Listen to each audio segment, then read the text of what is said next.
Welcome to Entreprogrammers Podcast, the podcast for developreneurs, with your hosts, Josh Earl, Derick Bailey, and John Sonmez, the podcast where you get to be a fly on the wall listening to real conversations of three developers trying to tackle the challenges they face as entrepreneurs. Hey, John Sonmez here, and I just wanted to take a quick moment to thank the sponsor for our podcast, Signal. Without Signal, we wouldn't have a place to host our podcast, and as you know, Signal is actually from one of our own here at Entreprogrammers. It is the creation of Derick Bailey. So Derick is actually the owner and creator of Signal, and it's a podcast hosting service. So if you are interested in creating your own podcast, go on over to signalleaf.com and sign up for an account today and check out how easy it is to get started. The thing I really like about Signal is just how easy it makes it for hosting your podcast. Of course, I have my own podcast, Get Up and Code, that I host at Signal, and I've been very happy with it. We're hosting Entreprogrammers there as well. And so thank you again, Signal for sponsoring this show. And don't forget to check out Signal at signalleaf.com if you're interested in starting your own podcast. Derick's not here today because he is fumbling around Toronto looking for food. So this is your big launch. So now we get to finally discuss your launch because we were waiting till we started the recording. So what is the deal? What happened? All right. So this week I launched my second book, Writing Sublime Plugins. It's kind of a follow-up outgrowth to my first book. So I launched it on Wednesday. It's now late Friday afternoon. And let me look at my numbers here. It has definitely surpassed my first book in terms of my launch. So my first book, I think I sold about $2,000 in the first week. Mm-hmm. I count the first week kind of as my launch week for that one because I didn't time things very well and got kind of strung out. For this one, I launched it at 11 a.m. on Wednesday, and so far I have sold 233 copies. Oh wow! Of the book, yeah. And so that was the pricing on that varies anywhere from I think $13-ish was the low end for my email subscribers, and then I had like a 20% off that was up to like $17. The cover price was $22. I see. So I sold. So that 223 copies also includes 63 bundles. I bundled it with Sublime Productivity. Oh wow! I sold that for $25. Yeah. So the total revenue for the book itself was I'll just give the total revenue for the whole thing. So this is including the bundle sales. Currently as of right now, $3,604. So. Nice. Crushed my previous launch. So I still have some stuff that hasn't dropped yet, though. I have a big newsletter mention, Peter Cooper's newsletter, that I haven't seen come across yet. So I don't know when that's going to hit. It could even be next week. But I think I'll sell another 20 or 30 at least out of that. And then there will be a couple other little newsletter mentions that straggle in too. So yeah, I think it's easily gonna crack 4,000. Nice. Yeah, for the launch, kind of the launch week. So yeah, I'm pretty happy with that. That's great. I mean, that's what you get. That's almost what you get paid to write a book. Like if you were to write a book with a publisher, they would give you the $5,000 advance, basically, in most cases. So yeah, and then you have to earn that back before you get any royalties. So so it's like you get the $5,000 and then you get royalties on top of it from now on. What I'm really excited about though on this one is just I can't wait to see how my monthly income shakes out. Yeah. I think it's going to be I was averaging anywhere from $900 to $1,500 a month just from Sublime Productivity. I think this will easily add another $400 to $500, maybe more. It's definitely more of a niche topic, but it might actually sell just as well as the other one. So I'm very excited. The bundled thing, though, I'm so excited about that because I got to keep. I've done bundles with other books on LeanPub, and they sell really well. I've sold like I have a Rails bundle with one of one of the Rails books, and that one has sold like $1,400 worth of books, but I only get my sliver of it. It's like I get like 30 or 40% of that, but with this I get all of it, and increasing my per buyer ticket price is going to be huge. So pretty stoked about that. Well, congratulations. Yeah, that's awesome. I was a little nervous for you because I was like, Sublime Text, that's a pretty big audience because it's still a scoped audience. But then I was like, okay, now take that Sublime Text audience and then narrow it down to the ones who are developers, and then narrow that down to the ones who would actually want to write their own plugins. And I thought, that could be a small slice. I have no idea how big that is, but the fact that you launched bigger than the first product gives me a whole lot of confidence that you're going to be able to get a sustained monthly income from that, which is just awesome. Yeah, I was pretty worried about that too, actually, for the same reason that it's like a niche within a niche. And what I was able to do though, so I'm on the 30 by 500 mailing list, and I was just giving them updates as the week was going on. And Amy Hoy mentioned she liked my pain point that I pulled out in my sales page, which was, that thing that you hate about Sublime, that the Sublime doesn't do that your old editor did do. Well, now you can add that. So I didn't, I wasn't selling like learn how to write your own plugins.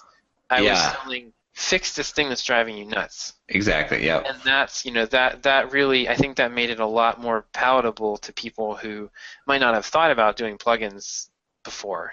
Right, because you have like a line in your copy after that. You're like, even if you've never written Python before, like it doesn't matter. Like it's easy. Yeah. Like here you go. Yeah, it's pretty easy to pick it up as long as you've got some programming experience. You do need to have some programming experience, but if you have an idea, or know your way around JavaScript or Objective-C or C# or something, it's pretty easy to pick up. Yeah, that's cool. Yeah. Yeah. So that's been really great.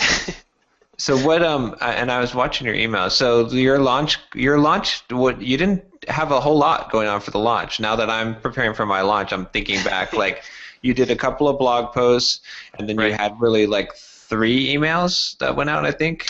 Yeah. So I did. I think 3 or 4 lead-up emails. So I did 3 or 4 lead-up blog posts. So for a month out. Okay. Yeah. I was talking about plugins and kind of priming people, and then right before the week before the launch, I sent out an email. I published a blog post that was kind of like a high-level plugin overview, like how to do plugins. I also published an update to Sublime Productivity with a high-level chapter on doing a basic plugin. So I got to tell those people, hey, by the way, I'm also launching this other book. So got a chance to tell my buyers that I was going to put another book out. Yeah, and I think that helped a lot. So I had I was just driving the whole time. I was driving people to the LeanPub page. Oh, okay. Which had a sign up. Like there was another sign up form on the LeanPub page that would let you fill in your email address and an amount that you'd be willing to pay for the book. Let me know when this book launches, kind of thing. Yep. And so from that, I was able to gauge. I knew I had a lot of interest because in 3 or 4 weeks, I was able to get that list up to 125 people. Last time, I had my LeanPub page up for like 4 months, collecting email addresses, and I had 155.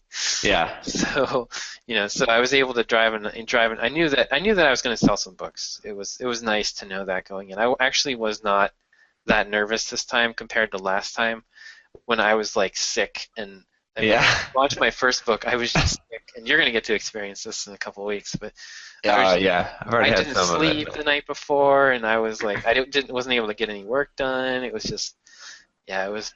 But this time it was. I knew I was going to sell something. I was hoping. Yeah. I was hoping to beat my 24-hour record from last time, which was pretty low. It was like $500, and I crushed that. I think I beat that in like the first 20 minutes. That's nice. Yeah. It's in a smooth sailing. Yeah, that's pretty cool. So I wonder how much of the majority of your sales, I'm assuming, came from your email list or from. Yeah, that's pretty much where. I mean, I didn't get any. As far as I know, LeanPub picked up the book. Whenever I do a marketing push with my books, LeanPub notices, and they usually put me on their front page. Oh, so yeah. A little bit. I get a few sales from that. But I think almost all of it has been I drove a little bit of traffic with Twitter too. Yeah. So I'll do an analysis later on and write it up for a blog post, but figure out where all my sales come from. I'm betting that 90+% came from email though. Yeah. Which I won't be able to confirm the source because it'll show up as direct traffic. But I can track what I can do is I use different coupon codes for each audience. So every time if I tweeted something, I use the Twitter specific discount code. And then for my mailing list, I use a discount code, so I can tell exactly where the traffic came from. Oh, okay. I think you can also create a campaign link, like for the future. Yeah, I did. I learned about that in the last week. Last week, so after I'd already written and scheduled the emails, but. Oh, okay. Yeah, I also got goals. I'm working on getting my my analytics chops up to snuff, and I figured out how to set up goals for LeanPub and my mailing list, so I can see what my actual conversion rates are without having to do all the math myself. Yeah, and now your list is what, about 5,000 people now? Yeah, well, it was about 450, or 4,850. 4,850. It's down now from that because of the launch. I haven't looked at my unsubscribes. I probably lost. I mean. Well, at least 1% per email, so probably 3% overall. So I'm down to 47 something probably now. That's not bad. That's fine. It's still bigger than mine. I'm at I've been growing pretty quickly. I'm at 3,060 nice. Or 3,070 I think now. Yeah, so. You're definitely gonna outpace me on that. Eventually, once I catch up. So, actually, maybe not after my launch, because I'm sending out a lot of emails. I've got a big schedule. You saw my schedule, so it's going to be but I don't know. We'll see. I'm actually my unsubscribe rates have been actually not bad at all. Like when I send out an email now, let me look at the one I sent out this morning. I think I got the lowest unsubscribe rate I've ever had. I sent it out to 3,042 people. Okay. So far, I have 788 open, so 25.9% open rate so far. Only one click, but the click was to the email sign up to my course. So that's but only 4 unsubscribes out of all that. Okay. Wow, that's pretty good. Nice. We'll see how it holds, but so far it's looking pretty good. Nice. Yeah, you've got a good list because a lot of those subscribers have come on since you've started mailing at the frequency that you're mailing now. So there's not a lot. You haven't changed anything on them. The format's the same, and they're relatively warm because they've only your list is only a few months old, I think. So.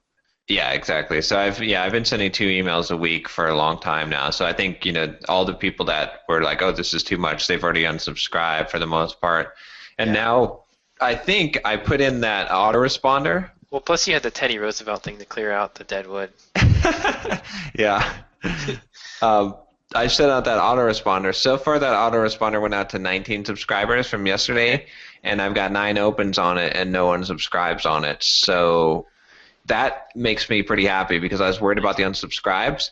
Yeah. And that autoresponder now basically spells it out. It's like, here's the deal. This is what, on Tuesday, you're going to get an RSS feed email. And this is why it's a good thing for you because otherwise you're getting all these emails from my blog if you subscribe or you're checking it. This is just going to give you a week's worth of stuff at one time. And then Friday is going to be some crazy stuff. So, so don't freak out when I start off the email talking about someone getting shot in the heart. Don't unsubscribe and so.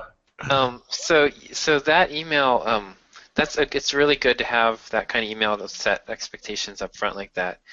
You can get that open rate open. You should be able to get that up to 80% actually. The open rate? Oh, on the autoresponder? Yeah.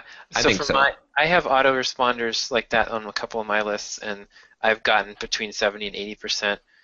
One key that I use is I send out the link to download my freebie, which you can't. So what I do is I have when you subscribe, you get a link to download my giveaway, in the initial email, and my subject line is download blah blah blah blah, and the word download I think is one of the keys.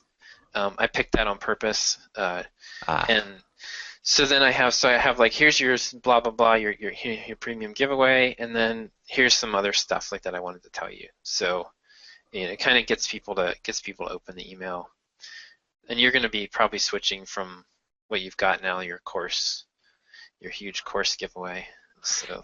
Yeah, I'm going to make that paid pretty soon here once I get some other stuff off my plate and go into, because I think that course can sell for $100, and I think that it's another product to have out there, and the audience I think is bigger than that. I think once we figure out some of these better marketing techniques and using the advertising like AdWords and the different advertising, that this could be a big one to just hit a big blanket audience with. So yeah, that can really expand your audience too.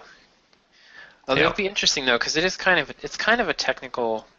Well, I guess not. I guess it's not. Like you're doing the pixel art.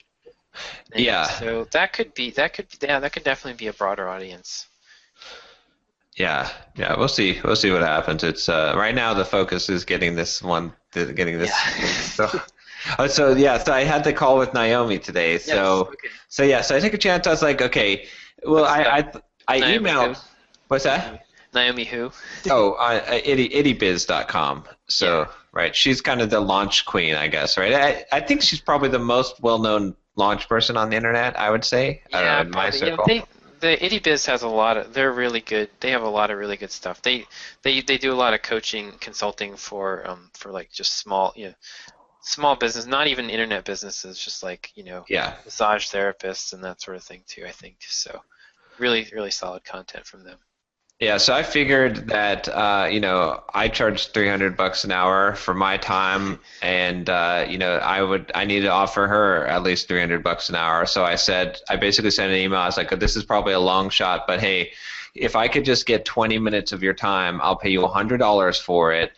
And I think it'll be worth it for me, because I could figure out some of the stuff from trial and error on my own. But if I just get expert advice for 20 minutes, that's going to save me a huge amount of time. I'll gladly pay the $100, and she agreed. So I was surprised.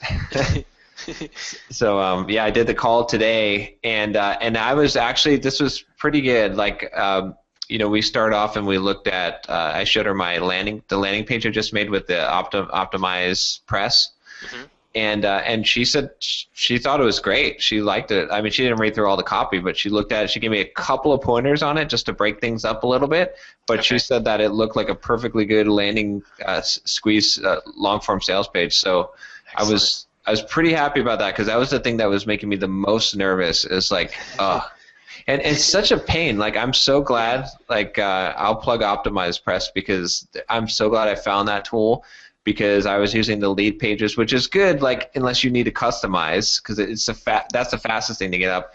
And then that other one, that instant page, which it's just you have to drag everything and position it manually. Yeah. But the Optimize Press, it has a huge number of options, and it uses like this row layout and column layout, and you like add things to the rows and columns, and so you just get things positioned right, and it just, I don't know, the look just came out professional. Because the thing is, like, I didn't want to. I went on Odesk, and I was like, I tried to put a job out for someone to create one, and I don't know. I was going to pay like $500 or $600 to have someone actually good create a marketing landing page, and then I was like, oh, but it'll probably look like one of those spammy ones. But I felt like the Optimized Press, like what I ended up getting was something that wasn't it wasn't that spammy looking, but it did look like a sales page. So yeah, it looked. I still want to go through it in a little bit more detail. I was going to last night, but I wanted to print it out. My one beef is it doesn't format for printing. It didn't scale the text down so I could print it on one sheet. It was like wanting two sheets. Evernote maybe. Yeah, not a big deal for most things, but it looked really clean. Really, I liked the look of it a lot. Cool. Okay. Yeah. Hopefully. Yeah. Let me know when you get a chance to read the copy, and if you have any suggestions and stuff. I tried to put in a lot of the elements. I decided to put the video in there anyway because I'm like, might as well have a video. Like, I'm not going to put it at the highlight at the top of the page, but like, let's just have it down there so that we can, if someone wants to click it. And then I think the biggest draw, though, the biggest thing that so far has been selling me, like in the pre-sale, is the big photo spread. I feel like that is the one thing that makes people say, "Oh, this is a valuable thing." So, yeah, that's impressive. But anyway, we went through that, and she liked that. So that was good. That was a big relief.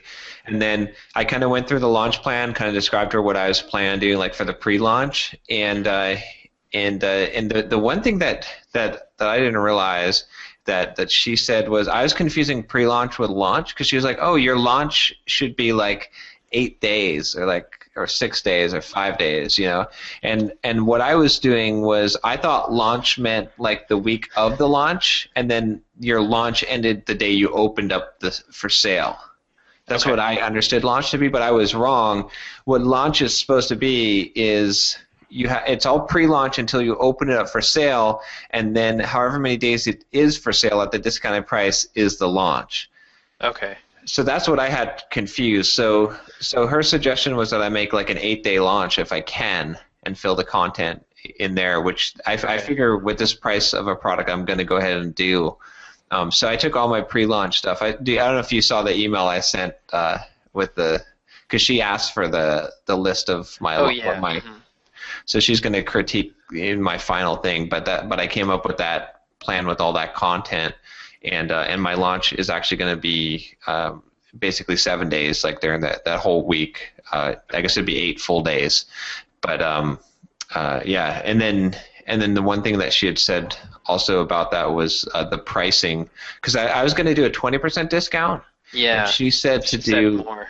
Yeah, she said knock $100 off. So instead of selling it for $299, I'll be selling it for $199, and I agree that. Yeah, 20% sounded low to me. I've seen up to 50. More than 50 is too much, but like 10 to 20 is like almost insulting. That's what I've heard. So. And I think I'm going to advertise it as $100 off. Because in my mind, if you said, okay, price is $299 and I'm giving you $100 off, you're going to get $100 discount. Or if you said price is $299, I'm going to give you a 33% discount. To me, $100 seems like more. But yeah, I don't know. No, I think you're right. Yeah, if the dollar amount is sufficient, then you can go the other way too, right? 20% off sounds more than 8 cents, but yeah, exactly. So we went through that, and then I'm trying to think of what else. So walk through the walkthrough. So what were you going to do as far as the pre-launch launch thing? I'd like to hear a little bit more about that, and then how you're going to reconfigure it. So Okay, so what I initially had was I had like 2 weeks out. I was gonna do blog posts, not really email. Like I sent my Friday email that went out today, kind of is pre-launch content a little bit because it was kind of leading up to it, but it's very indirect, very subtle. Right. At least in my world of subtle, because other people would say that's direct, but so 2 weeks out, I've got, and I'm still scheduling this, but I've got a blog post on my announcement. It's this big, lots of images that would be going out this Monday. That would show this is the course. These are all the components of the course. This is a description of every component of the course. This is why I put the course together. Like this is why it's so awesome. Sign up to get on the list because you want to get this discount when I launch this in 2 weeks or on March 27th. And you're only going to give the discount to your list, right? Yep, only to the list. Yep. Okay. And then, at least that's my plan so far. Because what I'm going to do on the day of the sale, well, I don't know. That's my plan so far. Do you think that I should give it out to everyone? I don't know. What I've been doing is, and this was I got carried away with this time, but I have set different levels of discount. So like for my Twitter followers, they're kind of on my list, right? I give them a 20% discount. Right. my mailing list I gave more. I think it was 30 or 33%. And then people who signed up for the I'm interested thing on LeanPub that filled out that form, I gave them the biggest discount at 40%, just because they really helped me to know that there was enough interest. I felt a lot more comfortable launching this product because of it. So I don't really know if that's a good idea or not. It is kind of what I've done. I like to give my list. I like to treat my lists special. So you can kind of say, hey, on Twitter, you can say, hey, I'm going to be giving a bigger discount to my list and kind of drive people. Oh, I see. Yeah. That way. But I don't know. I'm not really sure about having a public discount and then a private bigger discount. Just what I've done the last 2 times. I think in my case, the things that I think is someone's not going to likely spend $199 or $299. I mean, I guess it'd be $199 in this case, just because they got a tweet. The 75 was more they might look at the tweet and say, oh, okay, now let's get this. But I think that the 199, the person that spends that is going to be someone who I've already kind of courted for a while, who's seen my content. So I guess, I don't know, I'll still have to think about this more, but I'm thinking that the path to the sale is someone who's at least seen 2 or 3 pieces of my content. Right. That makes a lot of sense. Yeah, mine's closer to an impulse buy. Mm-hmm, yeah. For 10, it's like $10 to $20 depending on what your discount is. So. With Rami Sethi, the I'll Teach You to Be Rich guy, you can only buy his products from his list. That's the only place to get a link to even go to the sales page, and only at a certain time windows. So, and he does well. I mean, he does $9,000 a day in sales. Yeah. So. So the rest of my stuff, pre-launch content was, so that blog post on Monday announcing that kind of starts the pre-launch. Then Tuesday, I've got a blog post on why you're not making as much money as you could. It's a blog post on recycling that did well on my pre-launch or my pre-sale. And then I wrote up this awesome blog post called I forgot the title, but it's basically why you hate your job and you wish you could work from anywhere. And it just goes over. I have my story about one of my worst jobs that sucked, and then I lead it up to just saying how you can get out of the situation, and then kind of talking about the course. That sounds like Hacker News bait right there. We'll see. It's a little bit markety at the end, so they might, but I don't know. We'll see. Maybe. Sounds like something that would get onto the front page and then get deleted. Exactly. And then I've got another post that I'm writing right now talking about community that would go out on Saturday about the importance of community, again, which will because my course does talk a lot about getting out there in the community. So, and then nothing else until there'll be my Friday, of course. Email will then be a pre-sales email at that point, and then we get to launch week, where I had scheduled why you're stuck in your career blog post, the one that was really popular, but I never put it on my site, and then I was planning on. And then my initial plan was to send out 3 emails that week, my pre-launch content, because I thought that launch was the day, and then it would have a 24-hour window. Yeah. But now what I'm doing is basically just shifting those emails into the actual launch time frame in that 8-day window, and I'll be adding a couple of more emails in there as well. So my whole launch, there'll of course be a blog post that says it's live. It's not going to have much to it, but my whole launch actual drive will be mostly email at that point. It'll be 6 or 7 emails that will go out. And they'll be educational emails with some salesy stuff at the end. They're going to be, they're going to be, at this point, my pre-sale stuff is more of the education-y type of light stuff, but these will be a little bit more pushy, but they're going to be giving away pieces of the interviews. I feel like one of the biggest things I can do to sell this is to use the big names I have, so I'm going to be doing a clip from the Bob Martin interview. I actually just did an interview with Rob Connery yesterday, so I'll be including that too. Nice. So that's the plan. That sounds really good. Sounds really, really good. I'll be honest, the 8 days sounds like, I mean, Naomi is way, way more experienced at this than I am, but that sounds kind of long to me. This is a big course though, and that's pretty similar to what she did for her when they did their big launch. Yeah. Their big launch course launch, which is hard to say. A few months ago, it was pretty similar to what you're describing, so it must work. But it does seem 8 days is a long time to keep up the interest level. It'll be interesting to watch to see your unsubscribes and stuff. You should probably check out Prepare for that. She had a post about how to evaluate your open rates and unsubscribes during a launch. Oh, okay. That launch sequence. You might want to read that just to prepare. Yeah. Okay. I think your launch your open rates will continue to decline basically throughout the launch sequence until the end, and it'll tick up again. And you'll probably lose quite a few email subscribers too, but it'll be worth it. Yeah, I mean, I'm more confident going with the longer launch sequence just because my audience kind of is used to, like, the one thing that I did with my blog and with my audience from the beginning is basically said, look, I am here to make money as well as help you. Like, right. And that's I've always put that out there. I've always, like, there's been ads on my website for the longest time, and I feel like that kind of says, hey, look, this is and I put Amazon affiliate links in my stuff, and it's like, no, I'm giving you valuable stuff, and 90% of the stuff I give you is free.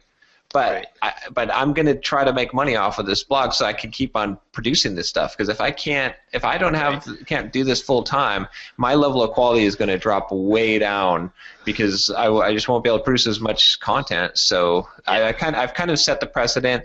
I feel like I'm already emailing my list twice a week, so I think that I'm obviously going to see some drop off, but I think that it won't be to that. It's not like I guess if I don't know. I'm trying to think of someone who never would ever sell you something, just started blasting you with sales emails.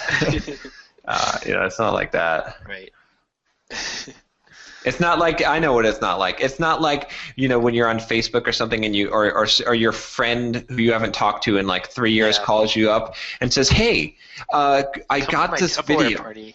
Yeah, exactly. Yeah, could you check out this video? I want you to check out this video. Yeah, I started this new business, and it'll, like, if there was this guy, he broke his spine, and it will heal your spine. It will cure your cancer. Yeah, and then if you start selling it too, then I'll make a whole crap load of money. You're like, going multi-level on me.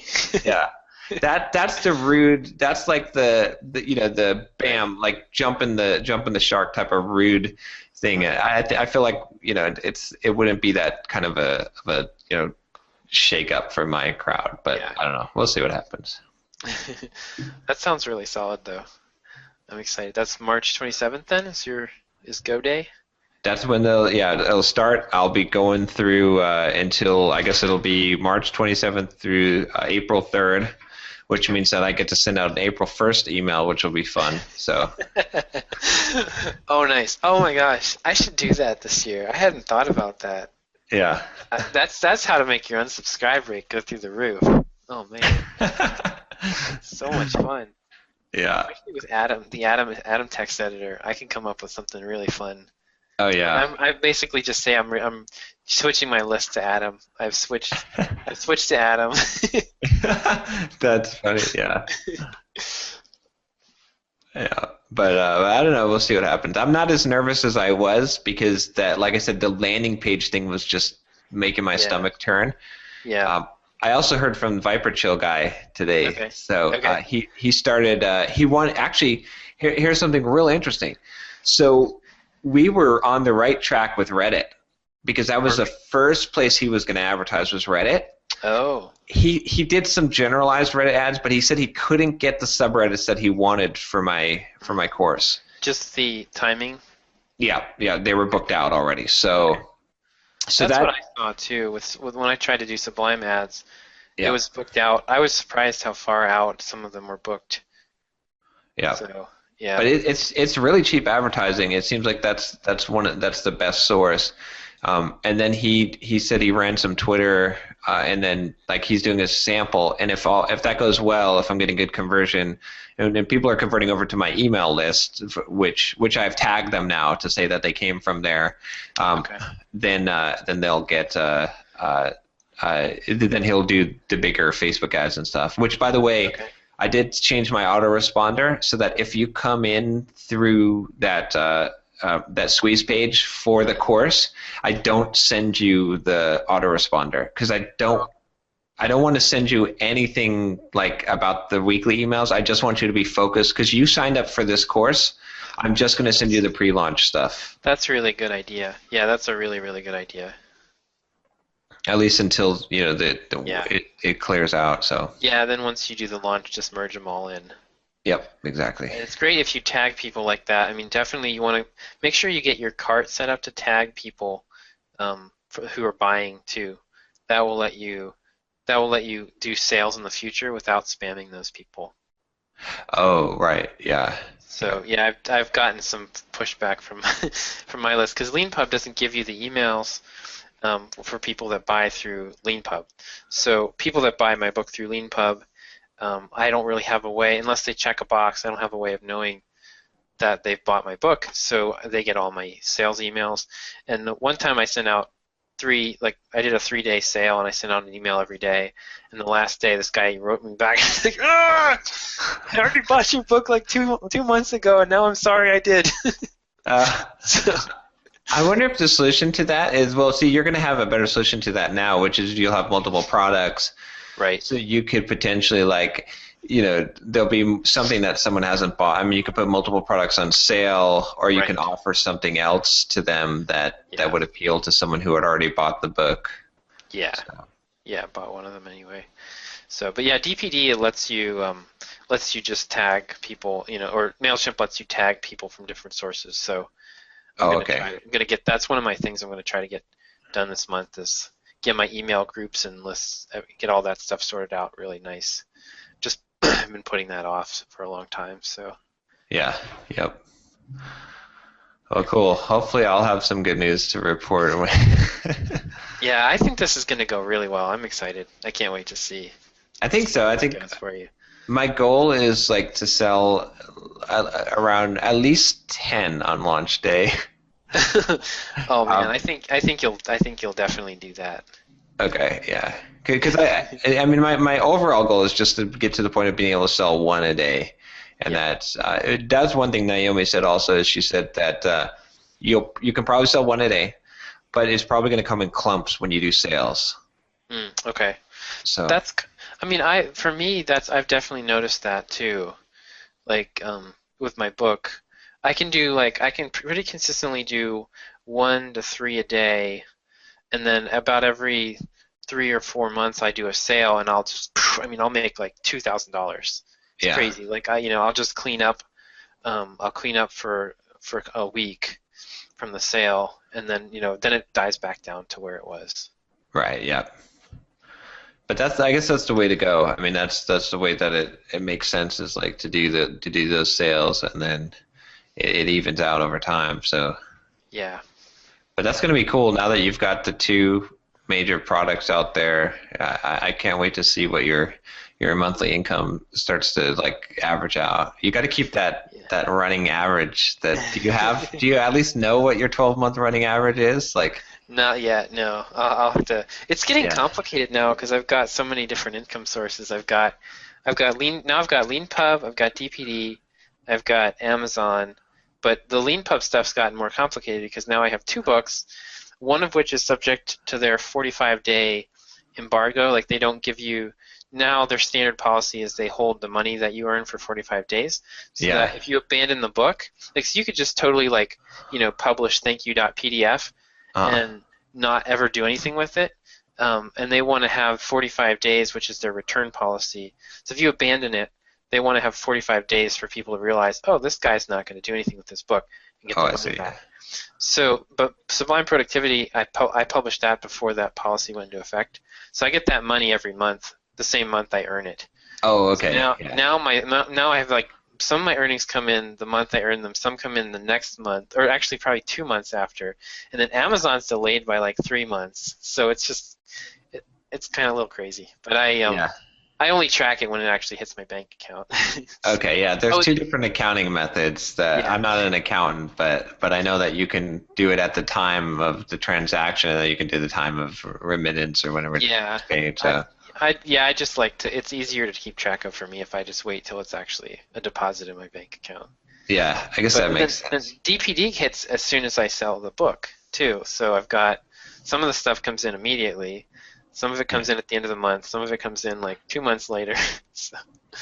Yeah, see, I do it the other way because I look at my sales for because I want to know historically what my data was, like what I sold during and without the lag time on it. But but it doesn't. I mean, overall, like when you look at your income, it doesn't matter. Like if you're looking at it from an income perspective, like how am I doing and how is it growing? It doesn't matter. Right. But, yeah, no, I definitely need to compute that rolling average. Yeah. So it's almost like it almost won't matter too much until I think I might take a 6-month average actually because although see that would be really wacky because I had 2. Yeah. You're going to tell me it doesn't matter, but I had 2. I had the December. I had my big Christmas sale, and then I had this big launch, which is kind of a one-time thing. I'll do more of them, but I won't. I can't. That's not like a normal monthly. No, but it averages in. You figure you're going to do like anytime. My goal of the rolling 12-month average. I have a rolling 12-month average like on my real estate. And 6-month and a 3-month, and those are the numbers I use because my goal of it is just to say, look, one year from now, like where would I be if my income got cut off? Right. If other sources of income got cut off, and that it just gives me an idea. It's like this is. If I've done this before, I can do this again. This is where I can see it dropping down. Like I can see what direction I'm going. Like if you do a 12-month average and you're like, oh, this is a good income, and then like you don't have big sales that give you a boost, then it's going to lag behind. But you're going to see an indicator that's saying, oh, you're heading down, and then but you have enough runway to be able to like make adjustments and to be able to live if you're depending on some of that income, like it's you have warning, a decent warning. So yeah, that's a good point. For me, like last summer, so my averages didn't start going. My monthly income didn't start really going up until last August or September. Because last summer I was still kind of in a funk where I was like feeling like I needed to do something other than the Sublime thing. Yeah. And I was like not embracing that, what I had there to the fullest extent like I am now. And so I was kind of, like that was stagnating on me. And I think I was only making like $600 a month roughly from that. And then September hit and like some stuff just started to magically happen because I decided to get serious and start working on this other book. And as soon as I did that, and all this other stuff just started happening, even though I wasn't working on it. Like it was very cool. That was when I got approached by the company that wanted to do use my book as a giveaway. Yeah. So they paid me to do that, and then I got a bunch of email addresses out of it, and that was great. And then like bundles started to happen, and traffic spikes started to happen, and it was just it was a fun ride. So since September to now, I kind of think of as a different time period than prior to that. So, but it's going to bring down your average. So I mean, right. I don't know. Well, it's but I'll tell you though, if you try to get away from Sublime Text again, I'm going to beat you with a stick because now this is your golden goose. Like you need to like milk this thing for all it's worth. You need to produce more Sublime because that's your audience. Like you have built the audience there, and it's like you just got to stick with it at least for now. Right. Yeah. So I've got a couple things cooking with that. I kind of am interested. I'm interested in looking at kind of a publisher model, and I'm trying to think about how I could go and help somebody else do the same thing I've done with Adam. Adam.io. Yeah, I see. Yeah. I don't want to go get into that and start over again and have to build an audience. But if I could definitely help somebody who is interested do that. So I'm gonna try to look for some opportunities there.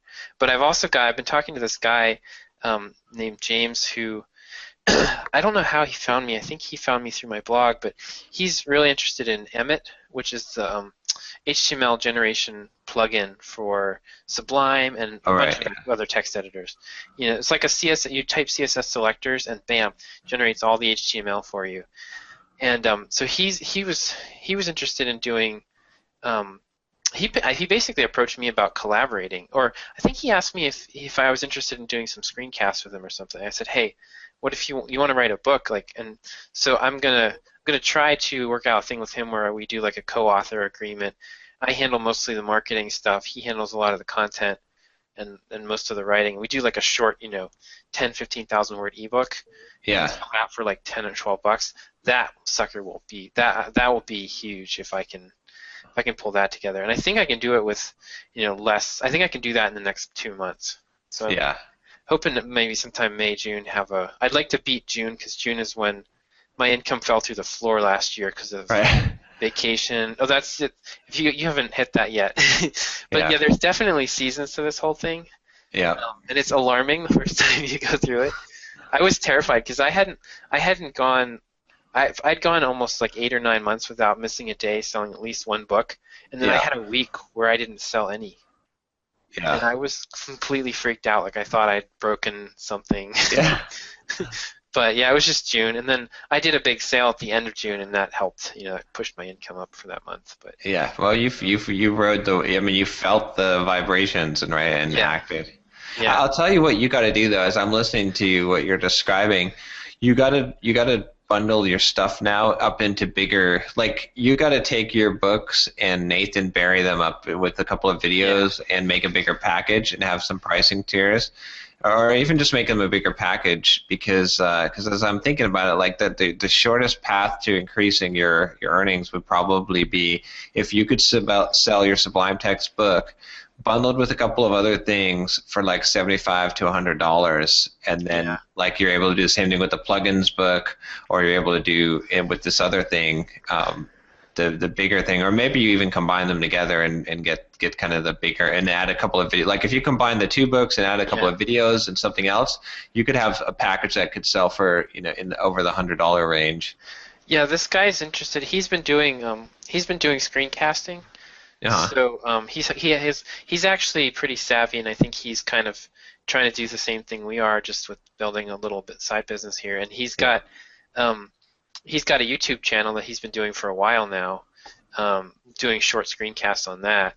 Yeah. So I'm thinking of like somehow figuring out with him like doing a bundle through LeanPub with screencasts and the book. So I have this mental barrier that I need to get over. About Sublime because it has a the text editor sells for $70. It's very hard for me to conceive of anyone paying half or more of the cost of the editor to learn how to use the editor. I know that's probably bunk and it's head trash, but I have this mental ceiling. I think $70, like who's going to pay more than that? I don't know. You could test it out. The other thing you could potentially do to get over that is bundle Sublime with your package, because then you'd or as an optional thing. I'd love to do that. I have not had any luck with the Sublime HQ folks. Like John Skinner, I've tried to contact him a number of times, and he's replied to me once or twice, but. It was early on for customer support type of stuff, and I haven't been able to get him interested in any kind of marketing activity with me. So. It's weird because it seems like, in his, I don't know, you get different perspectives based on your experience, and from his perspective, I would guess that marketing is crap, and marketing is unneeded, and marketing is spammy because he didn't need marketing. He's selling plenty of stuff, and he doesn't have to speak to any kind of marketing or email list or any of this crappy crap that scammy people would do. Like, but it's because he like hit the magic lottery and has Right. this amazing product that people just buy on word of mouth completely because it filled such a But so I have a feeling that that's what you're probably going to run up against is like you're never going to get into the same world as him because he's never going to get on the same level because his perspective is probably totally different and he wouldn't see the value in it and and he's making so much money off of the thing anyway. I don't know. I imagine he's more of a typical developer. Yeah. And he's just like so many developers have that attitude and then fail just because they don't get the right combination of things going for them. He hit the combination just right. So it's working for him. But I think he could probably make a lot more money. Oh, yeah, definitely, yeah. There's a ton of guys I know out there that could make a lot more money.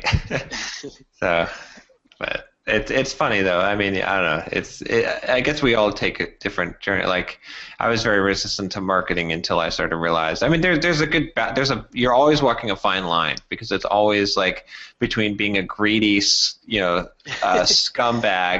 and like providing true value, or being too altruistic with your, you got to kind of balance the line and figure out where that kind of sweet spot is where you're making money and you're providing value for. I don't know. I guess for me it comes down to this. It's like if I sell you something and what I sold you I would buy myself for that amount of money, then I'm cool. It's fine. Whatever tactics that I use that make that transaction occur, totally fine.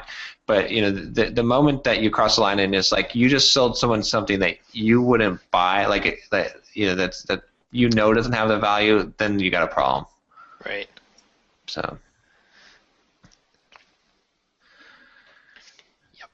So, so this week, I'm shifting focus here to.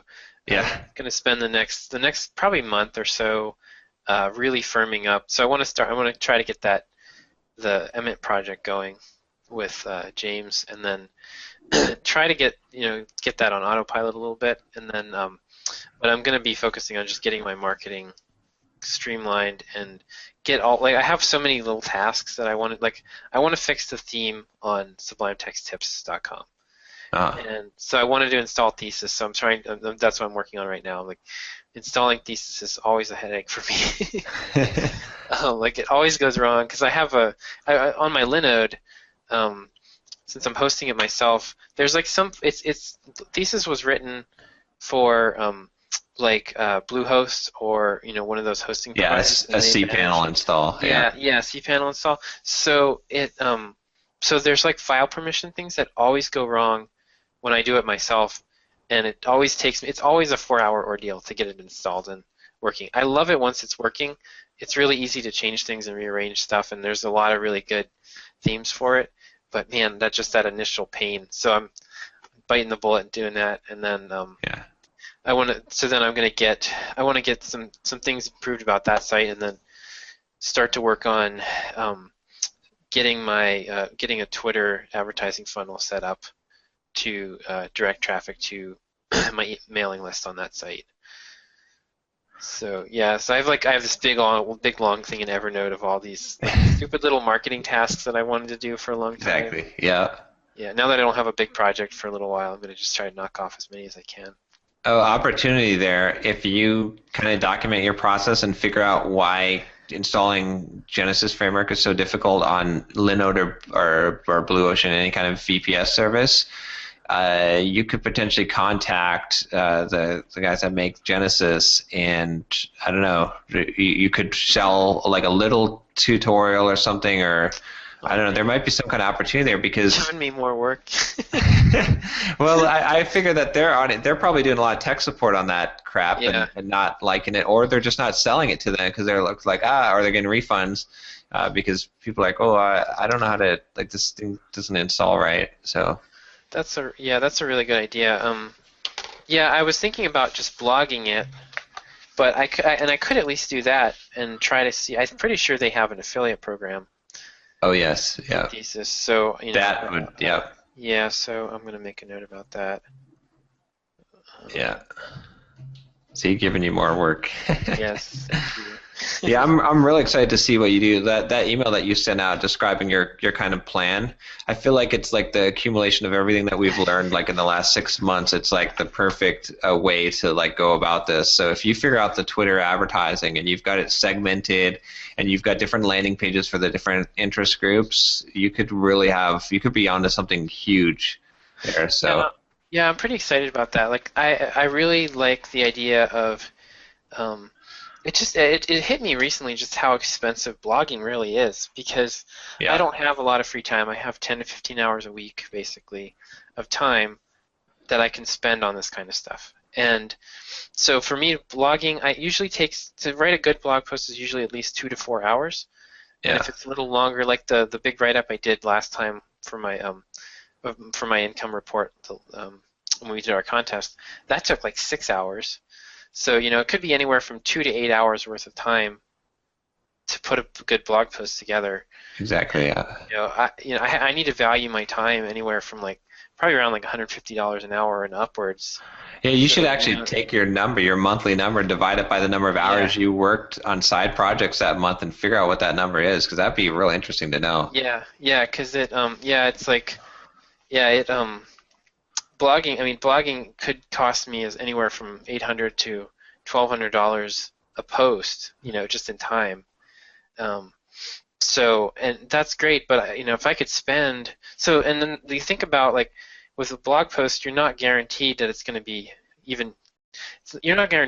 do anything for you. Exactly, yeah. If one in three of them does really well long term and gets you a lot of, you'd have to get, so if you for me, an email subscriber is worth about $3, probably more now that have a second product out there, but up to this point it's been about $3.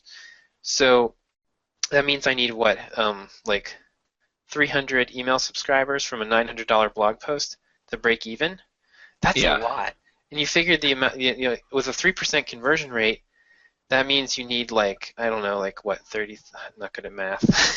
But you need over the life of that post, over a few years, you need 30, 40,000 page views to earn back the time that you invested in it.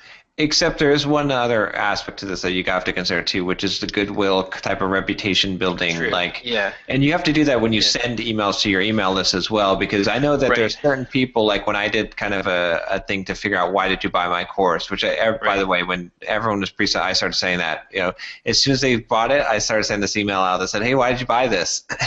Which was great. Nice.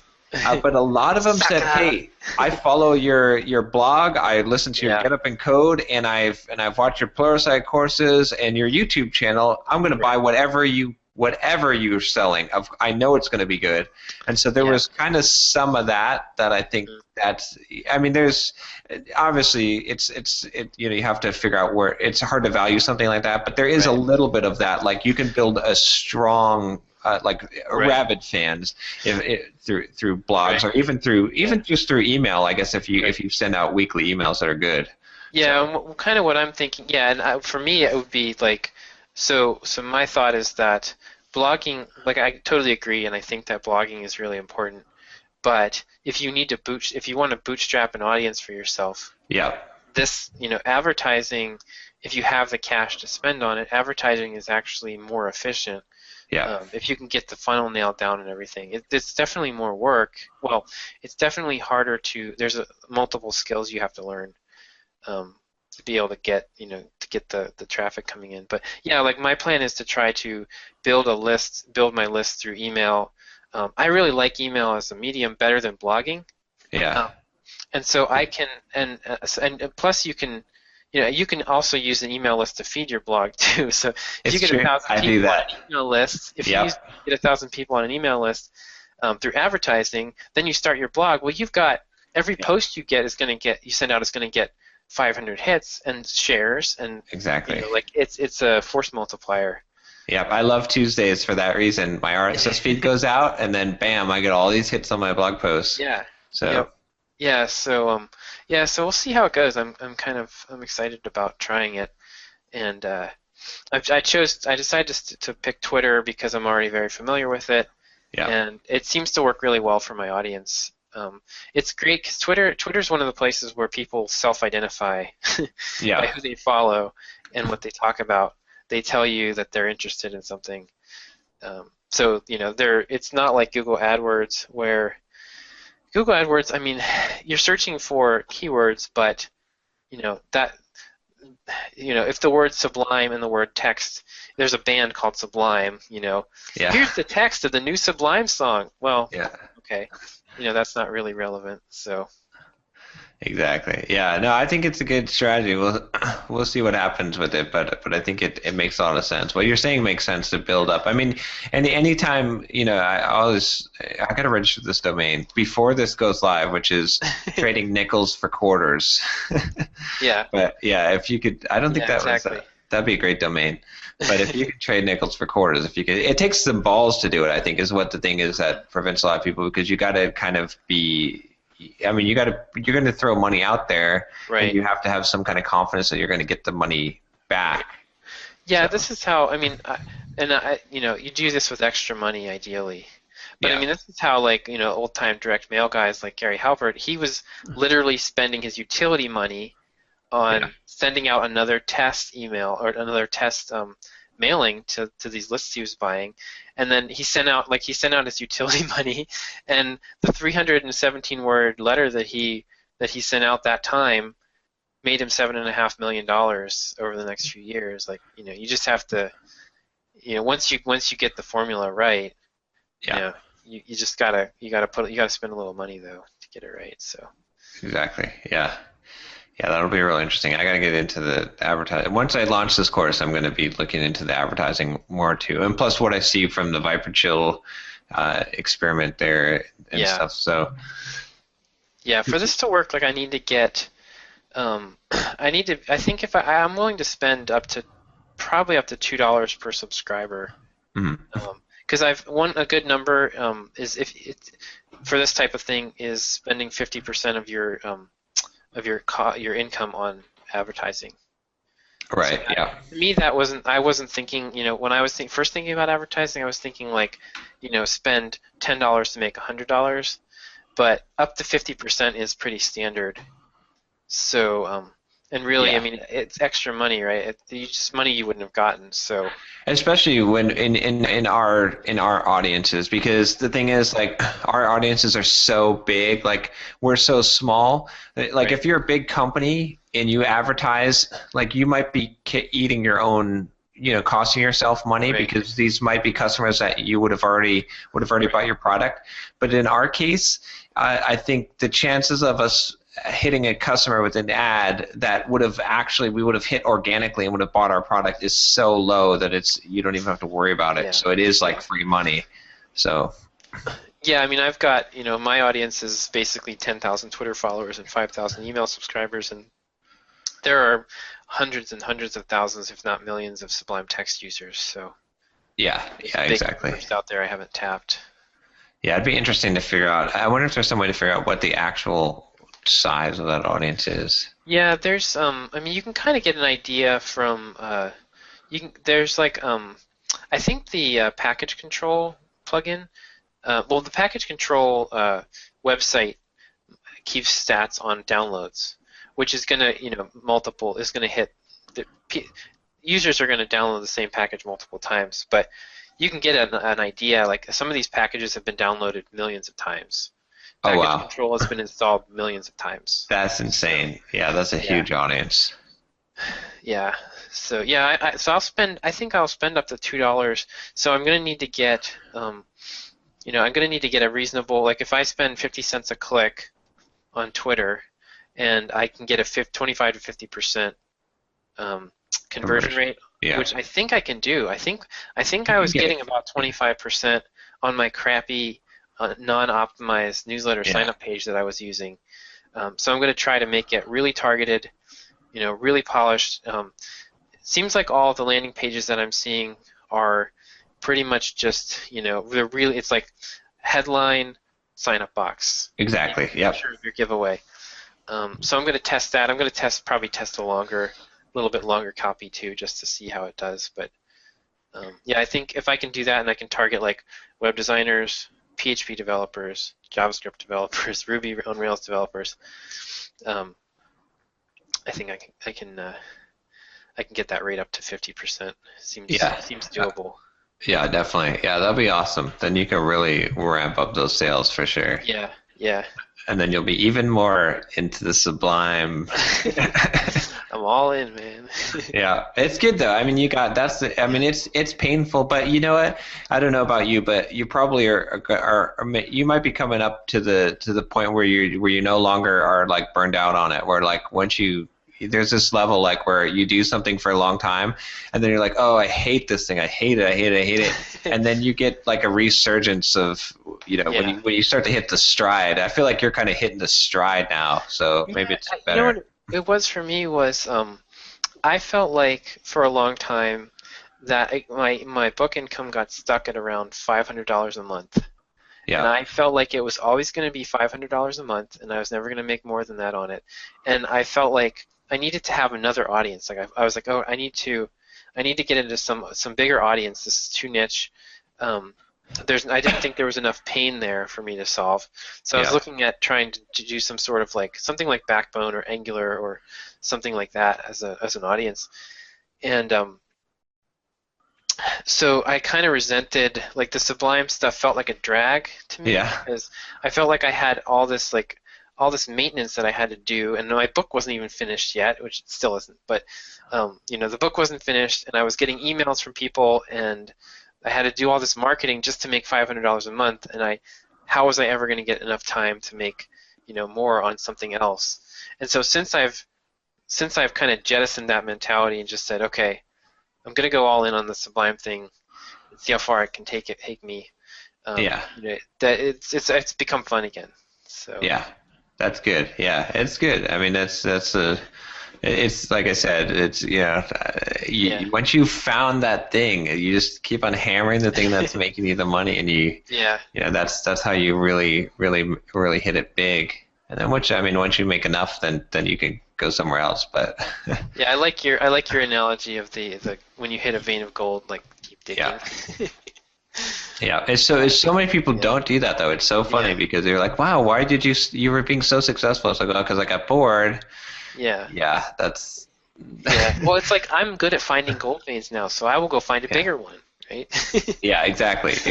Yeah, but yeah, you don't realize that the further you get into the vein, the bigger it gets. Like the more efficient you get at mining it. That's what really happens. Is you get really good at mining it. You get better equipment for mining it. So. We should. I guess we should probably be dropping off here soon. But one last thing I want to discuss is we actually got to get this podcast live. Yeah, we do, don't we? So here's where I've got our logo. So that's pretty much done. I just got the Fiverr gig back with our modifications to the vocals, which sounds good. I'll send that out to the list. On my side, I'm still waiting to hear. I had the 10-second songs guy do a song. I don't even know what I wrote, so we'll see if that. I figured it's worth a gamble, but I'm waiting for that to come back. That should be any day now. But then we still need to get the website up, and then we need I think Derick's side on the Signal Leaf to create the account, and then we can start dropping these. Oh, and then to coordinate with to get the quotes for the Ruby an assistant to be able to edit these and. Stuff, so getting the website set up for this is pretty high on my priority list. Cool. Okay. I've made a big list of, since I've been like just delaying everything I can until this launch was done. Yeah. I made a big list of all the commitments I've made to other people. Yeah. And I'm gonna try to knock those out. So it's like I've been telling everybody, hey, after my launch. Exactly. Yeah.